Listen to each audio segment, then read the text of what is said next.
North Korea says it is developing a new nuclear weapon capable of reaching the US. They also conducted a failed ballistic missile test this week, according to the South Korean military. Well, for its part, the US Navy has a fleet moving now towards the Korean peninsula. In fact, these are the latest pictures showing the US aircraft carrier group.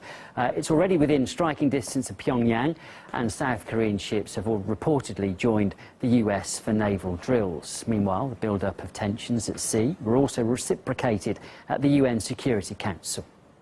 Diplomatic and financial levers of power will be backed up by a willingness to counteract North Korean aggression with military action. There could hardly be a clearer threat to world peace, more demanding of a unified response than the activities of one member of the United Nations, North Korea. Given the grave situation, China urges all parties to remain calm and restrain from any provocative rhetoric or actions that can lead to escalation. The threat of confrontation in the Korean peninsula is now higher than ever before. Hostile rhetoric and military muscle flexing has left everybody wondering whether we should expect war.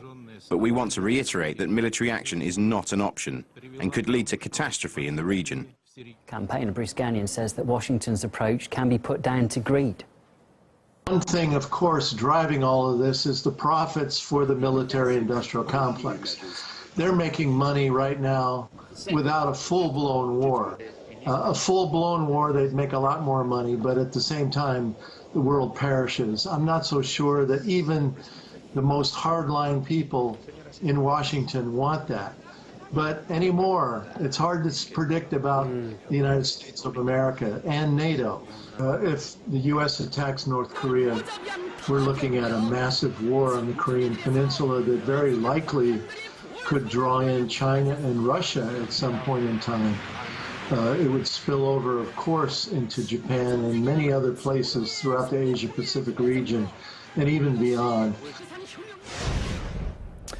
Now, the UN Secretary-General has warned that war-torn Yemen is on the brink of famine, and the need for humanitarian aid has never been greater.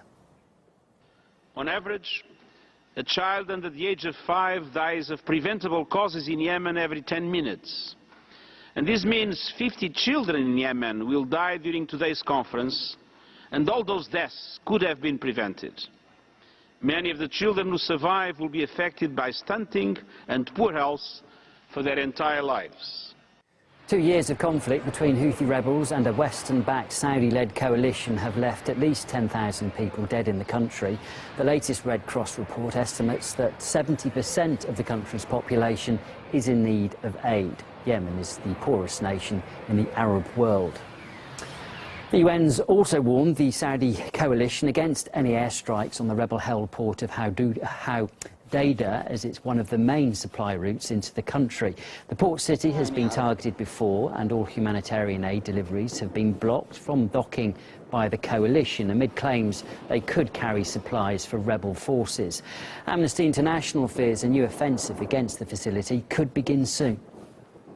The Saudi coalition has flagrantly flouted international humanitarian law by repeatedly carrying out unlawful airstrikes in densely populated areas throughout Yemen. Thousands of civilians have been killed and injured. There must be no repeat of such unlawful killing and destruction in Hodeida. Well, Saudi Arabia has repeatedly stated that Houthi militia do pose a threat to its border security. Red Cross Regional Director, though, Robert Mardini, believes all parties should take responsibility for this humanitarian disaster. Saying that the humanitarian situation is catastrophic is certainly an understatement today in Yemen. We have teams on the ground, and they bear witness every day of the immense suffering of the Yemeni people from north to south of the country, and this has to stop.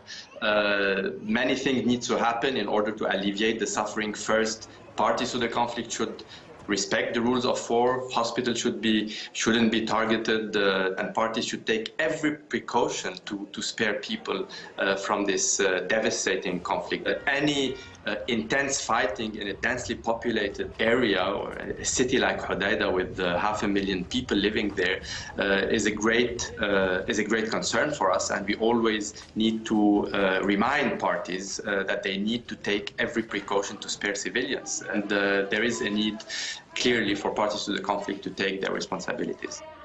We've been watching the weekly here on RT. Up next, we continue our look at how several European cities are struggling at the moment to cope with the tourism boom.